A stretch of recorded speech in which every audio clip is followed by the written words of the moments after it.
42. Suasana sebuah kafe yang terletak di lantai dasar perusahaan G Group nampak begitu ramai dengan datangnya para karyawan kantor yang sedang ingin meluangkan waktu istirahat makan siang mereka. Mereka yang saat ini sedang berada di kafe itu nampak ada yang sudah makan, ada yang masih menunggu menu yang telah dipesan, dan juga masih banyak dari mereka yang masih memilih menu makanan apa yang akan mereka makan. Vita yang sudah hampir 10 menit lamanya menunggu menu makanan yang telah dipesannya, akhirnya sudah tiba di meja makannya.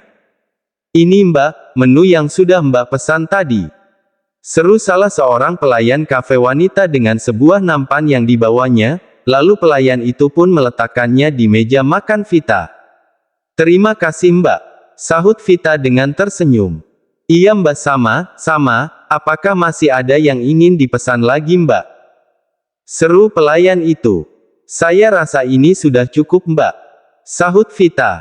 "Ya sudah kalau begitu saya permisi dulu Mbak," sahut pelayan itu. Dan Vita pun mengangguk. Vita mulai menikmati menu makan siangnya.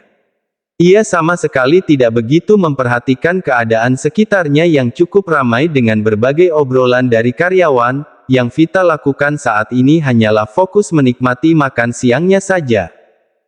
Dan benar saja suasana kafe yang awalnya sedang ramai itu kini mendadak menjadi agak sepi setelah datangnya kehadiran sesosok pria tampan dengan segala kewibawaannya yang sedang memasuki kafe itu. Dengan suara sepelan mungkin beberapa karyawan yang ada di kafe itu menjadi mulai berbisik-bisik. "Itu kan Tuan Andrew, kenapa dia kemari?" tanya salah seorang karyawan pada sesama teman karyawannya. "Iya itu Tuan Andrew, ada apa ya Tuan Andrew kemari, apa dia ingin mengecek karyawannya yang sedang makan siang?" sahut yang lainnya. "Sudahlah, kita jangan terlalu mengurusi Tuan Andrew, siapa tahu dia kemari ingin makan siang juga," sahut yang satunya. "Apa makan siang? Tidak biasanya Tuan Andrew makan siang di kafe yang menjadi favorit karyawan biasa. Biasanya kan Tuan Andrew makan di restoran mewah yang ada di lantai atas," sahut yang satunya lagi. "Aduh, sudah aku katakan jangan mengurusi Tuan Andrew, lebih baik kita fokus pada makanan kita," peringat temannya lagi. Semua karyawan yang ada di kafe itu kembali menikmati makanannya, termasuk Vita yang masih setia menyantap makanannya tanpa memperdulikan siapapun. Vita masih tetap fokus pada makanannya, hingga sesaat setelahnya ia baru menyadari jika sudah ada sesosok tubuh yang berdiri di samping kiri meja makannya. Vita langsung menghentikan aktivitas makan siangnya, ia begitu sangat terkejut karena tiba-tiba saja ada seseorang di sampingnya, dan Vita pun mencoba mendongakkan pandangannya pada sosok itu, dan betapa bertambah terkejutnya Vita saat melihat sosok Tuan Andrew yang sudah berdiri menatapnya. "Tuan, maafkan saya tidak tahu jika Tuan sudah berada di sini," sahut Vita dengan berdiri dari posisinya. "Oh, tidak apa-apa, duduklah," sahut Andrew. "Bolehkah aku duduk di sini bersamamu Vita?" tanya Andrew. "Oh tentu boleh Tuan, silahkan," sahut Vita. Dan Andrew pun duduk dengan berseberangan menghadap Vita. Jujur saja saat ini Vita merasa malu dan sedikit gugup. Ia yang awalnya bisa menikmati makanannya dengan santai kini malah harus mengunyah makanannya dengan malu karena ada Tuan Andrew di dekatnya. Sebenarnya Tuan Andrew ingin apa datang ke sini? Kalau tujuannya memang untuk makan siang lalu kenapa harus memilih meja yang sama denganku? Batin Vita yang merasa sangat tak nyaman. Dan tak lama setelah Andrew duduk, datanglah seorang pelayan kafe wanita yang tadi. "Permisi Tuan, apakah Tuan ingin memesan sesuatu?" tanya pelayan itu dengan ramah. "Aku pesan secangkir kopi hitam saja," sahut Andrew. "Baik Tuan," sahut pelayan itu. Jujur saja Vita merasa heran dengan Tuan Andrew-nya, bagaimana tidak? Tuan Andrew-nya datang jauh ke kafe di lantai dasar hanya untuk memesan kopi, bukankah di restoran atas juga menjual kopi? Dan tidak lama kemudian kopi yang dipesan Andrew pun telah tiba. "Ini Tuan kopinya," Seru pelayan wanita itu ramah. Terima kasih, sahut Andrew. Vita sudah mulai menghabiskan makanan di piringnya sedangkan Andrew baru selesai menyeruput kopinya.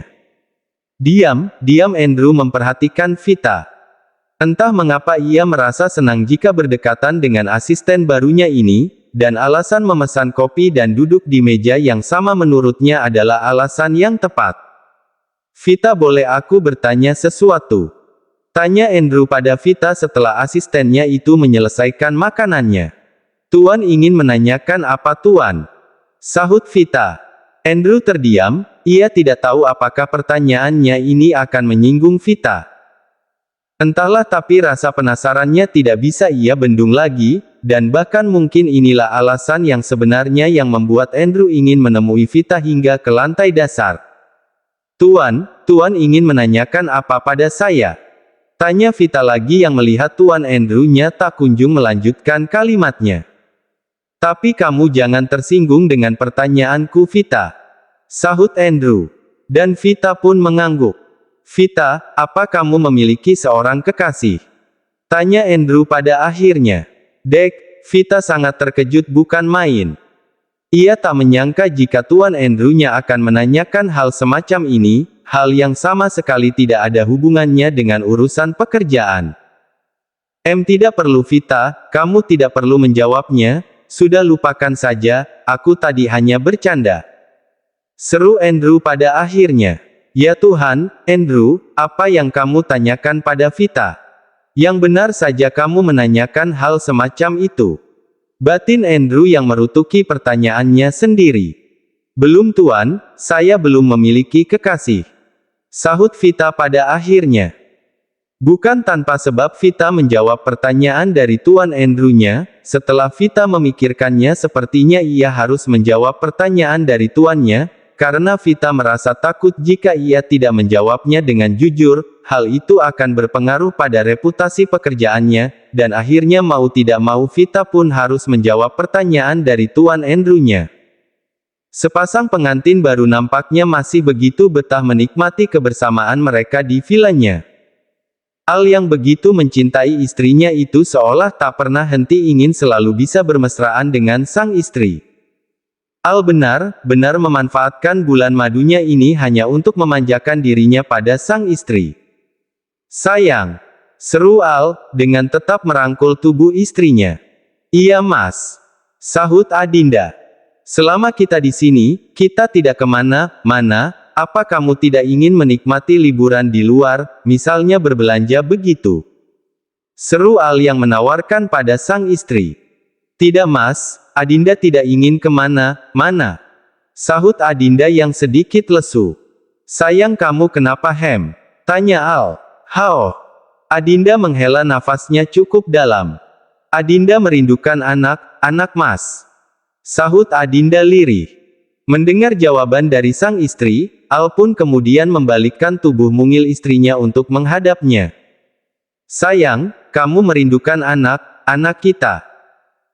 Sama aku juga merindukan mereka, tapi tenanglah untuk saat ini kamu jangan terlalu memikirkan Agatha dan juga Damian, mereka baik-baik saja bersama opa dan oma mereka, bahkan papa sudah membawa separuh dari jumlah bodyguard-nya untuk berjaga di rumah, jadi kamu tenang saja sayang jangan terlalu memikirkan anak-anak dulu, kita nikmati saja dulu bulan madu kita. Sahut Al lembut, dengan membelai pucuk kepala istrinya. Bukan karena Al merasa tak peduli pada kedua putranya, hanya saja ia percaya jika kedua putranya sedang baik-baik saja di bawah penjagaan papanya. Al hanya berusaha membimbing sang istri agar istrinya itu bisa dengan tenang menikmati bulan madu mereka, meski memang tidak dipungkiri istrinya Adinda dan juga dirinya sendiri begitu merindukan kedua putra mungilnya. Bagaimana? Apa kamu setuju? Tanya Al untuk meyakinkan istrinya. Dan Adinda pun mengangguk. Kini sepasang pengantin baru itu kembali menikmati indahnya pantai dari balik jendela kamarnya. Sayang, apa kamu lapar? Maaf Mas lupa tidak memesan makanan tadi. Lirih Al yang merasa bersalah. Tidak Mas, Adinda masih belum lapar, apa Mas lapar? Tanya Adinda kembali. Tidak sayang, Mas belum lapar. Sahutnya. Mas, apa di rumah ini ada persediaan bahan untuk memasak? Kalau ada Adinda akan memasak Mas. Seru Adinda. Ya ada sayang, tapi ya sudahlah biar asisten yang memasak. Sahut Al. Dan kini mereka berdua pun kembali menatap pada keindahan pantai yang terlihat dari balik kaca bening itu. Al masih setia memeluk sang istri yang duduk di sofa empuk yang sama dengannya. Hingga setelah beberapa menit dari itu, Kap, Al mencium pucuk kepala istrinya dengan lembut. Mas, ada apa? Seru Adinda lirih, yang merasa tak biasa dengan sikap suaminya. Tidak ada sayang, sahut Al dengan senyuman nakalnya. Merasa ada yang tak biasa dari suaminya, membuat Adinda mencoba menguraikan pelukannya dari sang suami. Mas kenapa? Tanya Adinda lagi. Benarkah kamu ingin tahu sayang? Tanya balik Al. Iya Mas. Sahutnya mantap. Dan Al pun mendekatkan wajahnya pada wajah sang istri.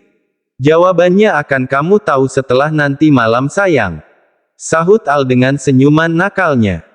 Namun sayang, Adinda masih tak paham maksud dari jawaban suaminya itu, mengapa jawabannya akan diketahui setelah malam nanti. Al tertawa dengan begitu riangnya kala ia melihat raut bingung dari wajah sang istri.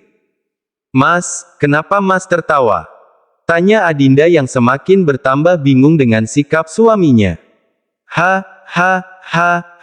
Sayang, kamu ingin tahu jawaban tentang nanti malam yang akan Mas berikan untukmu. Baiklah akan Mas beritahu. Sahut Al, dan Al pun kembali mendekatkan wajahnya pada sang istri. Siaplah nanti malam sayang, karena nanti malam kita akan melewati malam yang panjang, aku akan menggempurmu semalaman sayang. Seru Al pada akhirnya dengan senyum kebanggaannya. Adinda membelalakkan kedua bola matanya tak percaya. Adinda begitu terkejut dengan jawaban dari suaminya, ternyata suaminya begitu berniat sekali ingin menggempurnya. Astagfirullah, Mas Al akan melakukannya semalaman, ya Allah bagaimana ini? Batin Adinda yang merasa sangat cemas.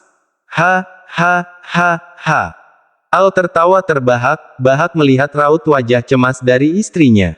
Istrinya ini memanglah benar-benar sangat polos.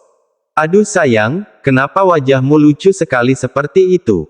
Batin Al, masih dengan tawanya. 43. Sore hari yang begitu hangat seolah memberi semangat yang hangat pula untuk menikmati hangatnya mentari yang bersinar indah sebelum menuju ke tempat peraduannya. Sore yang telah menjadi akhir bagi sebagian umat yang menjalani aktivitas paginya hingga saat ini telah menjadi titik tumpu akan terselesaikannya waktu bagi setiap insan yang berjuang dalam meraup pundi-pundi rupiah.